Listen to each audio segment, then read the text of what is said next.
I've just eaten some chicken balls and chips, and I've had 5 beers. But yeah, I can't sleep now. What? Yeah. What do you mean? What do you mean? Why are you telling us about? Why are you telling us about your Chinese order? No, seriously, is that what you've done? Yeah. Well, the thing is, I've been hanging on for ages, and I was going to eat it earlier, but I've just eaten it now anyway. Oh, yeah, I'm bloated now. Hold on, you went to a Chinese. What did you get? Chicken balls and chips. You went to a Chinese to get that? Yeah.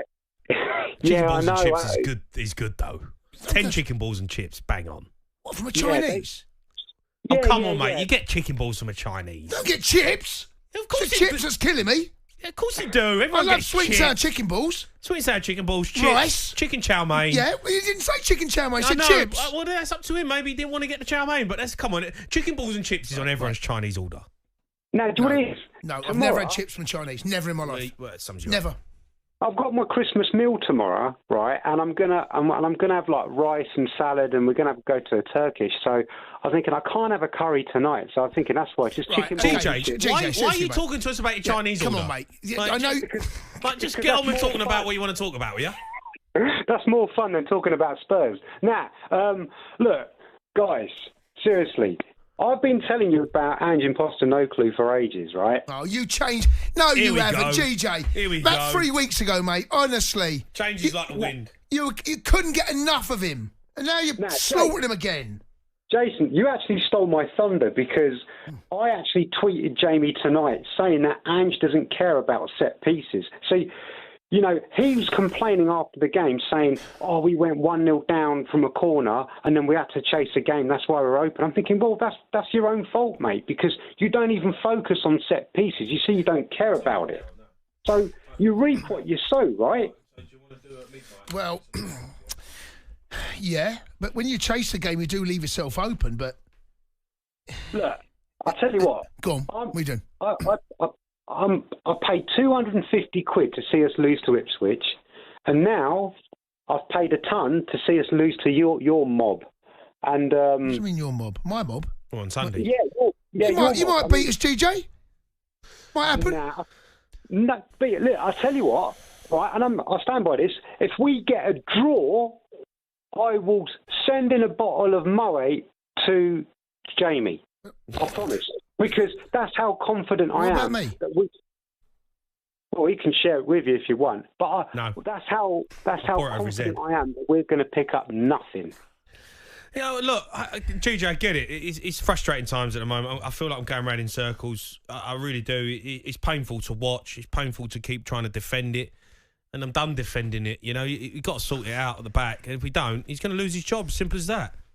It's as simple as that, you know, and someone needs to tell him. Yeah, I know. The thing is, though... But managers live and die by the sword, don't they, at the end of the day? You know, sometimes they ask these modern-day managers, a lot of them you see it, Russell Martin, Southampton, you know, they'll stick to their guns. Vincent Kompany done it at Burnley. You know, he's got the Bayern Munich job. But they're stubborn. They don't want to change the way. They don't want to change the way they do things. But it will end up costing him his job if he continues to be as open as we are and not emphasise working on set pieces. That's my point, because, you know, there's been a few callers tonight saying, oh, you know, I like Ange. I don't like Ange, right? I don't want him sacked because I'm a fair man and he said he can win us a trophy in the second season. So until we get knocked out of all the cups, right, I'll give him his chance to win us a trophy. I don't like Ange, and I'll tell you where I fell out with Ange was last season, and you'll remember this, when we was playing Man City at home. And me and you wanted us to lose because we don't want the field to win the league. No, but that sums you lot up, GJ. No, but you'd be in the same boat. Yeah, but I'm talking to Jamie here. No, you're just Spurs, GJ. No, yeah. But listen, Spurs, mate. He tried to pin that. Before going into that game, we had lost 5 out of the last 6. And instead of focusing on that, he tried to blame Spurs fans for saying, oh, look, this club's a bunch of losers, look. But he's you right. cannot blame... Yeah, it's because we were lost 5 of the last 6 that we were in that position. Well, the fans are turning him now, GJ, that's for sure. Get back your chicken balls, GJ. Let's go to Walter. He's a Bournemouth fan, right, Walter? Right, Walt.